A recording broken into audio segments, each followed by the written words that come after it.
מנפיקה אג"ח לתקופה של 6 שנים, ערך נקוב 1,000 ש"ח. האג"ח משלם ריבית שנתית נקובה 18% פעמיים בשנה. אג"ח דומה, א', אם אג"ח דומה נסחר בשיעור תשואה שנתי של 40%, מהו מחיר האג"ח ביום הנפקה? ב', אם מחיר האג"ח ביום הנפקה הוא 860, באיזה שיעור תשואה שנתי נסחר.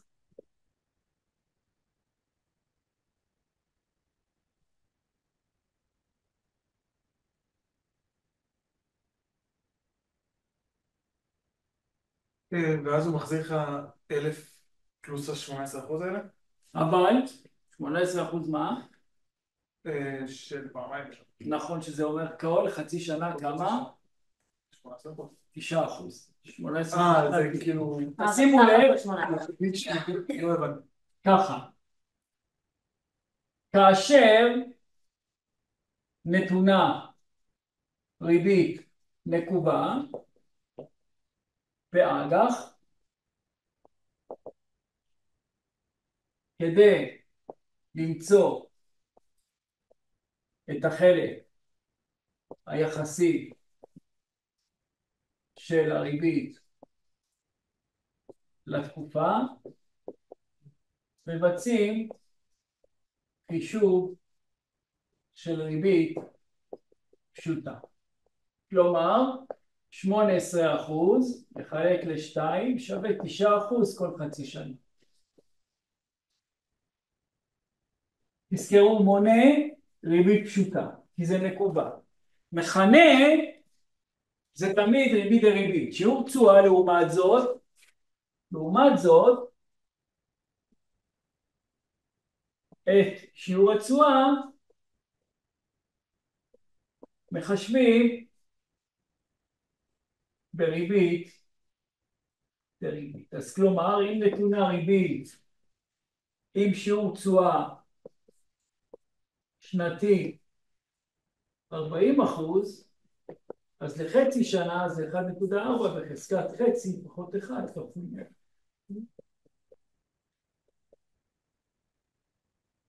שזה יוצא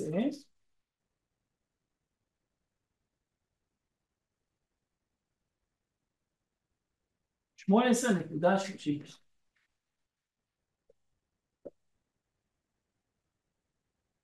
למה עשיתי את זה? כדי להתאים את התזרים החצי שנתי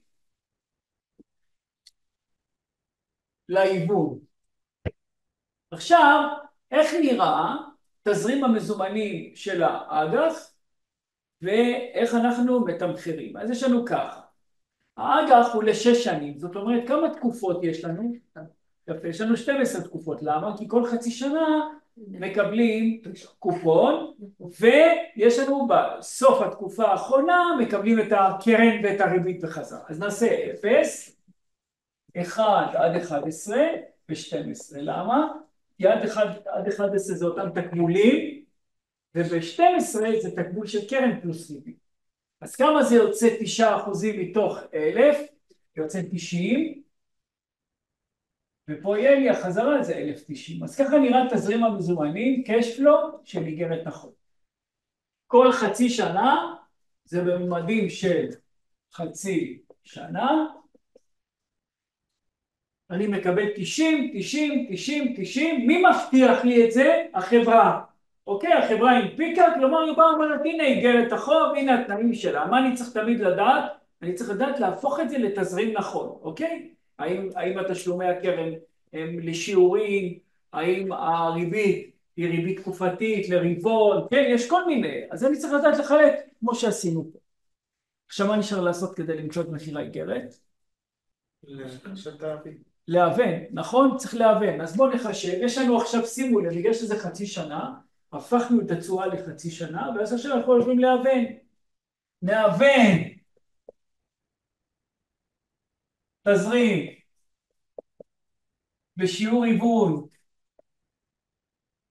לחצי שנה של 18.32, פי שווה 90 לחלק ל-1.1832 בחזקת 1, ועוד 90 לחלק 1832 בחזקת 2, ועוד 1090 לחלק ל-1.1832 בחזקת 12.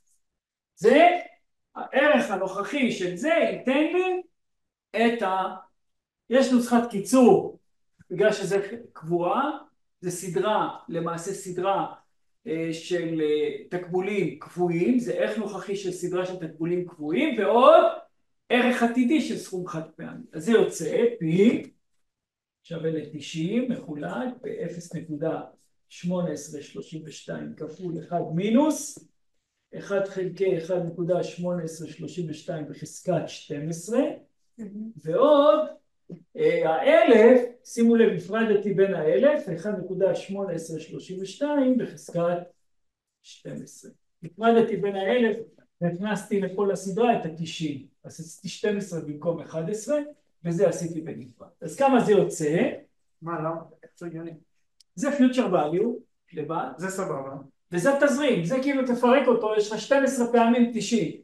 ועוד פעם אחת 1,000. ועוד פעם אחת 1,000 future value. כן, למה לא לעשות את זה בסיגמה כאילו? כי זה סדרה, זה הנוסחה של סדרה של ערך נוכחי של תקבולים קבועים. לא משנה, תעשה את זה ידני באקסל, איך שאתה רוצה, בוא נראה מה נקבל. יש לנו 12, האחוז שלנו הוא 18.32, הפיימנט שלנו הוא 90, והפיוטר value שלנו הוא 1,000. הפרזנט value שלנו יוצא, כמה קיבלתם?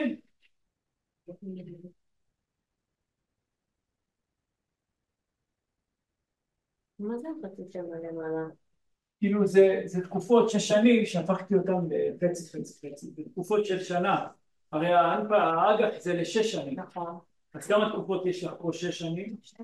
זה איך הפכתי, עשיתי כל חצי שנה אחד. עשיתי לו 12 תקופות. אז 584, ראינו? מה זה אומר? עכשיו מי יכול להסביר לי במילים מה המשמעות של 584? שגם כפי שהציעו כדי שיהיה משתלם לקחת וזה של 18.32. נכון, זאת אומרת שאם אני שם 584 היום נותן לחברה, אז היא נותנת לי כל חצי שנה 90, ובעוד 6 שנים היא נותנת לי 1,000, זה אומר שבמונחים שנתיים אני מקבל תשואה של 40%. מה זה אומר על החברה? שיכול להיות שהיא לא תעמוד בזה, כי זה שיעורי ריבית מאוד גבוהים. בדרך חברות שאין להן ברירה, אז הן מגייסות בריביות מאוד גבוהות. מסכן. אין להן ברירה. מה כתוב שם בפי 90 חלקי 1.1832 בחזקת 1. אני לא מבין למה מה שאני עשיתי לא הלאה. תעשה, מה שאתה עשית, מה עשית? עשיתי סיגמה שרצה מ-1 עד 11, כן, של 90 לחלק כן. ל-1.1832 בחזקת X. לא טוב, 1 חלקי לא. לא, עשיתי לפי הקודם. זה, אוקיי. שזה 1.1832 אוקיי. ועוד 1090 חלקי 1. לא, את ה-90 עשית פעמיים, לא? כמה? לא, לא. 11 עשית בעוד, אוקיי. ועוד 1090 חלקי 1.1832 בחזקת 12. הנה, הבנתי, טעות שלי. מה הייתה הטעות שלך? שלא כתבתי נכון. היה חסר לי 1. יפה. אוקיי. רגע, בוא נראה. יפה. אז הנה, ראית גם זה וגם זה. כן, מסתדר לי יותר בראש. 100%. שאלות? ברור? אג"ח א', תמחרנו. ב', אם מחיר האג"ח ביום ההנפקה הוא 860, באיזה שיעור תשואה שנתי הוא נסחר? ב', אז פה אנחנו עושים 0, 1 עד 11, 12, המחיר שלנו מינוס כמה?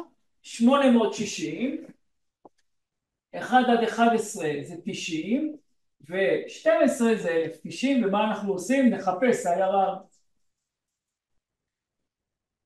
איזה IRR אנחנו מקבלים פה? איזה IRR נקבל פה? חצי שנתי. יפה מאוד, אז מה צריך לעשות איתו? לא. להפוך אותו לשנתי באמצעות העלאה בחזקה, יפה. אז יש לנו פה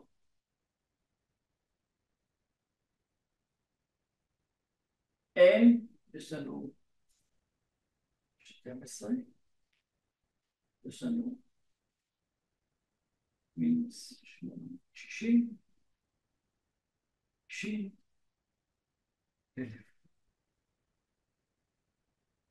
אז שיעור תשואה שלנו לחצי שנה יוצא 11.17%, זה היה. איך אני עושה את זה בלי המחשבון שלך? אי אפשר. באקסל, זה ניסוי וטעייה. איך אני עושה את המבחן? לא תקבל כזה דבר במבחן. כאילו לחשב שיעור תשואה כזה, לא תחשב. אז יצא לך 1.1117 בחזקת 2 פחות 1 כפול 100.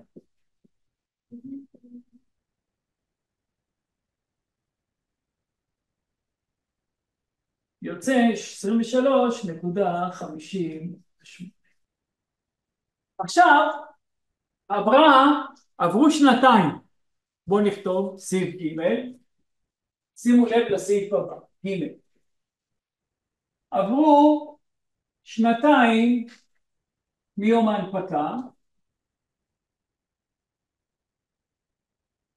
אג"ח דומה נסחר בתשואה שנתית של 10%. מהו מחיר האג"ח?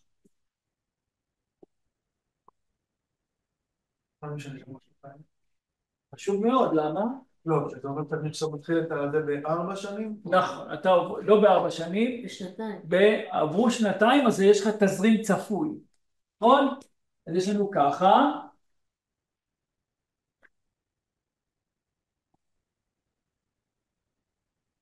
שימו לב, זה היה ביום הנפקה, היו לי 12 תקופות. עכשיו, עברו שנתיים, אז כמה תקופות נותרו לי? 8, יפה. זאת אומרת, תמיד האג"ח מתמחר את מה שנשאר, לא מה שהיה. מה שהיה לא מעניין, אוקיי? תמיד מחיר האג"ח זה כלפי תזרים עתידי ולא מה שהיה. אז כעבור שנתיים, התזרים של האג"ח כעבור שנתיים, 0, 1 עד, הורדנו 4, 7, 8. כלומר, זה משקף 4 שנים שנותרו. מה יש לנו? 90, 1090. זה התזרים. מה צריך לעשות? להבן אותו. במה נאבן אותו? ב10 בחזקת חצי. זה אותה נוסחה, לא? כן, נאבן. יפה. ב-1.10 בחזקת חצי פחות 1 כפול 100. שווה שיעור העיגול. שימו לב, זה נקרא אג"ח שקלי. מה זה אג"ח שקלי? שהוא לא צמוד למדד, שהוא נותן לי רק את התקבולים האלה. אם יהיה לי אג"ח צמוד, אז אני צריך כל שנה להוסיף את האינפלציה שהייתה בפועל. אוקיי? אז כשהאג"ח הוא לא צמוד, שיעור התשואה נקרא שיעור תשואה נומינלי. למה? הוא לא מתחשב באינפלציה. וכשזה אג"ח צמוד למדד, זה נקרא שיעור תשואה ריאלי. אז עכשיו אני רוצה לעשות אג"ח צמוד למדד.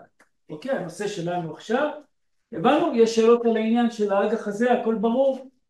בסדר, תחזרי על זה. יש עוד הרבה, אולי נעשה הפסקה. בסדר. עוד מעט.